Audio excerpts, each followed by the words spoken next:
Before we get started, I just wanted to give a shout out to Andre Key, Mike Satinover, aka Ramen Lord, and James Chant of Matsudai Ramen. These guys helped me out a lot with this episode, so I just wanted to thank them before I forgot. Please give them a follow on Instagram. Alright, on with the show.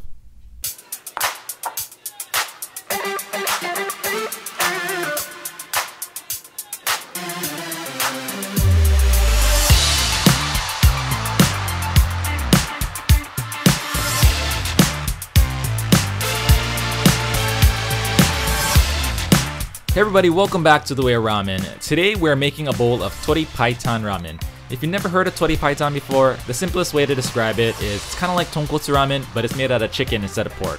This is my first time making Tori Paitan, so I'm loosely following a recipe from a Japanese book that features famous ramen shops in Japan. This one is based on a restaurant called Fujishiro, and this bowl took 3 days to make start to finish. And as usual, I made a lot of mistakes. One pretty big one, which you'll see, but even so, this turned out to be one of the best bowls of ramen I've ever made, and I was super happy with the final result. Alright, let's get started with this one because it's a long video.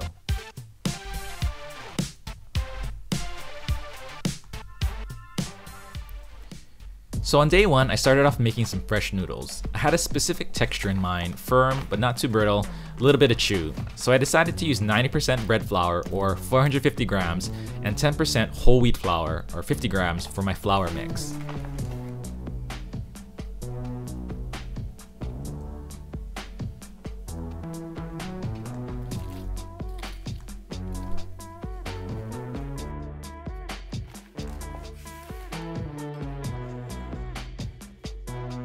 I decided on a 33% hydration ratio, so I used 165 grams of water.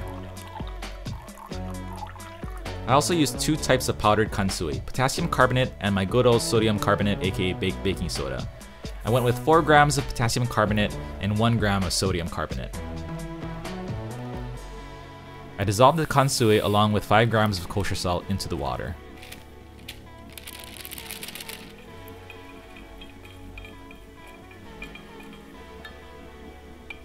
Then I slowly mixed the consol mixture into the flour to create a nice loose dough.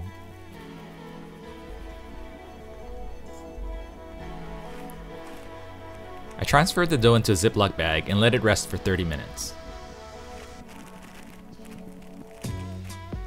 Then after 30 minutes, I stepped on the dough to make it into a flat sheet. And then I cut it into 3 pieces to roll out into noodles.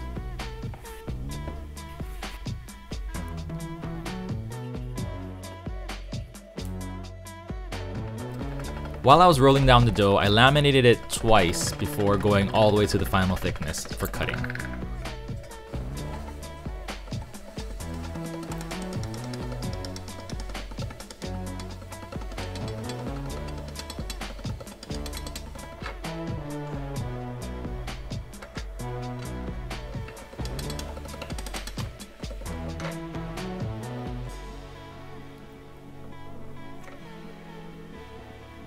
I weighed out individual servings of noodles and then I individually bagged them and let them rest in the fridge for 2 days.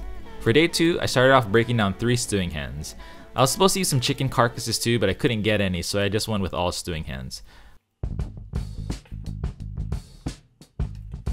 put all the bones into a pot and started to add some water. And when I realized that my pot wasn't going to be big enough, I bought a bigger pot and I transferred everything into that.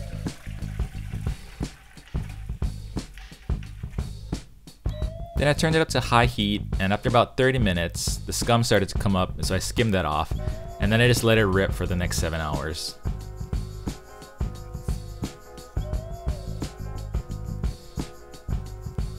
Next, I started to make the tare. This tare uses no MSG, just natural umami components. It starts off with 25 grams of Saba bushi, which is kind of like katsu bushi, but it's made from mackerel.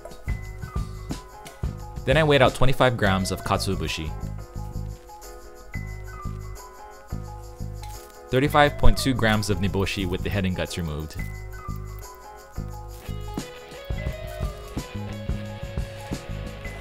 $15 grams of konbu. 10 grams of dried shiitake mushrooms. 15 grams of ginger. And half a bulb of garlic cut into 3 chunks. They all went into the pot. Then I measured out 550 milliliters of usukuchi shoyu.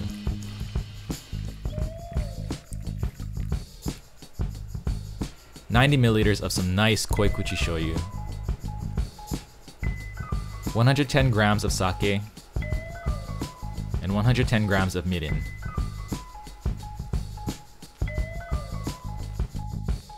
Turned on the heat and gave everything a good mix when it began to simmer. And when it looked like it was just about to break out into a full boil, I killed the heat and let the tare rest as it is on the counter overnight. Next I browned some beef tendon and added it to the soup.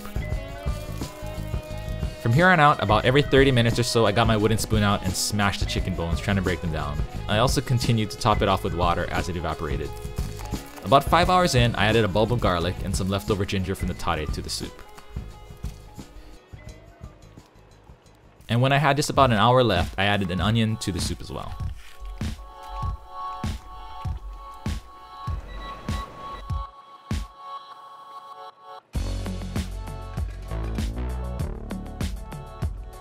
When the hour was up, I turned off the heat and strained out the soup into a separate pot.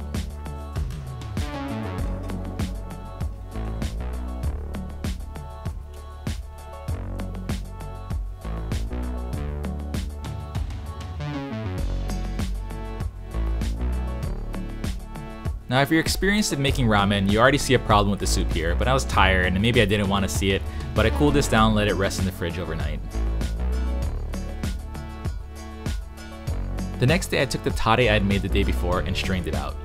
And even with no added MSG, this was an umami bomb of a tare and I can't wait to try it out with other styles of ramen.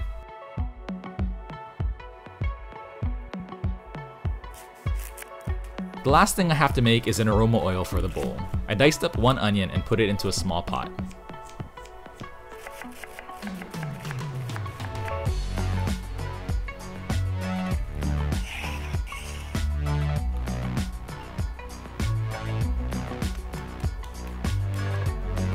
I then added an equal amount of oil and turned it up to high heat. And once the oil was hot, I turned it down to medium and let the onions continue to cook. While the onions were frying, I rough chopped about 75 grams of ginger and peeled about 42 grams of garlic. And then I put them all into a small blender and chopped them up.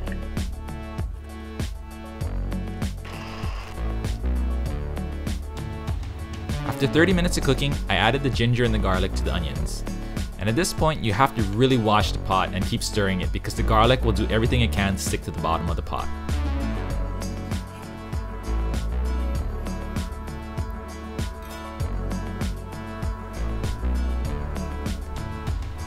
And once it kind of hits this color, you're going to want to watch it like a hawk because in a split second it will turn to this color, and at this point you need to get it off the heat and cool down as soon as possible to prevent the carryover heat from burning the onions and the garlic.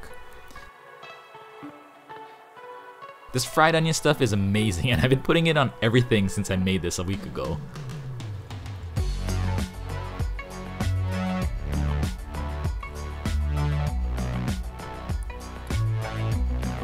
Alright, it's finally time to check that soup. It's looking pretty good so far. Nice firm jello texture. I think I nailed it. And nope. This is a completely broken emulsion.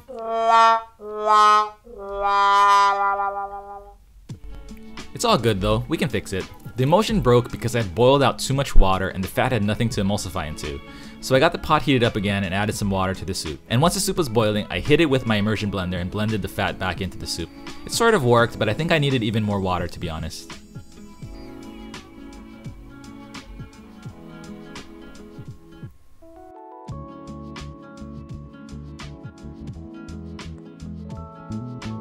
Anyways, let's put this thing all together. I cut up some sous vide pork shoulder chashu that I made the day before, and you can learn how to make this in the previous video. And I also cut up some green onions.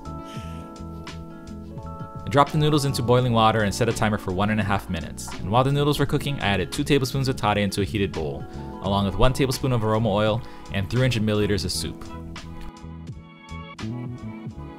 And when the noodles were done cooking, added them to the soup too, and topped it with chashu, some green onion, and some of that fried onion stuff from the aroma oil.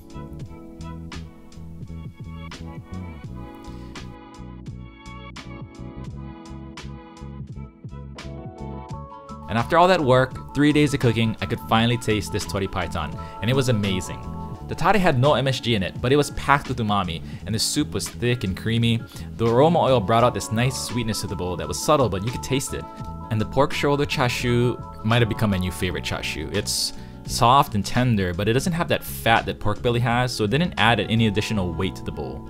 The noodles were great too, and they didn't get lost in the soup. They had just enough texture and chew to stand out on their own.